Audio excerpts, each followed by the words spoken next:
You see this clip here? It looks solid, doesn't it? Wrong. In that clip right there, I made 5 mistakes that could put me in serious trouble if I did that in the ring. Now, can you see those mistakes? I'm going to replay the clip. I want you to let me know in the comments down below as many of the mistakes that you could see I made. Now, don't cheat and skip forward. I want you to write that down first, pause the video, write it down, then come back to the video and see which ones you got right. This way, in the future, you'll be more aware of the mistakes you're making because I got you to write it down. Now, the first mistake that I made was that I telegraphed my punch. Now, it's hard to tell at first glance, but if you slow the clip down, you can really see how I recoil my punch before I throw. Now, to a professional boxer, or even just any boxer with experience, will probably be able to see you recoil your punch before you throw, even if you do it slightly. So I highly recommend that next time you hit the bag, or spar, or do mitts, or even shadow boxing, you just focus on not recoiling your punch before throwing. Now, the key to this is just being aware of it. If you're aware of it, you're far less likely to start recoiling your punches. And that way you can naturally increase the speed of your punch as you don't have to recoil back before throwing forward.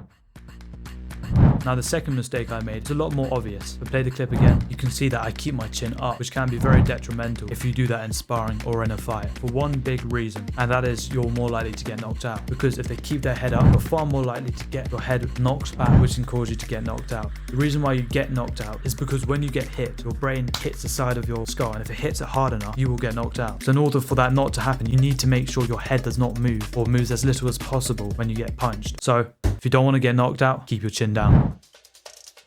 Number 3 is dropping your hands after you punch. Now, I think this is one of the most common mistakes that I see beginners do. Even professionals I've seen do it. Now, the way to fix this is just like with the telegraph punches. You need to keep that in your mind that you're dropping your hands. You need to make sure you bring your hand back up. If you shadow box or hit the bag and you constantly remind yourself, I need to bring my hand back to my face after I punch, then you should be fine in no time.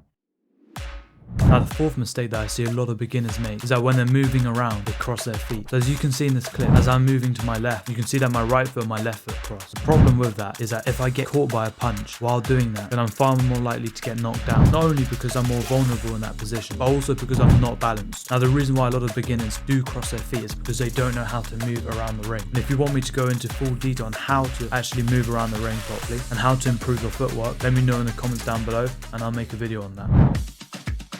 Now, the fifth and final mistake that I would say 99.999% of beginners make is that they tense too much. Now, this one is definitely the hardest to fix because it's not just that you need to stay relaxed the whole time, which a lot of beginners do struggle to do, especially during sparring. The hard part, the really hard part, is when you throw your punch. So when you initially throw your punch, to be able to do that, you need to tense. But once you've thrown that punch, as it's traveling, you need to be completely relaxed until you're about to hit your opponent. This is like a millisecond before you hit them, then you tense again. And that is extremely hard to master, which is why I left this last. But if you do fix this, you'll have a significant advantage over a lot of people, because even some professional fighters don't even know how to do this. If you do want me to go into full detail on how to do this, do let me know in the comments down below. Now, if you learn how to fix these 5 things, you will exponentially improve from there. Now, I am going to make a part 2 to this video. I hope you did enjoy this. If you did, leaving a like and subscribing would be greatly appreciated. And I'll see you guys in the next one. Cheers.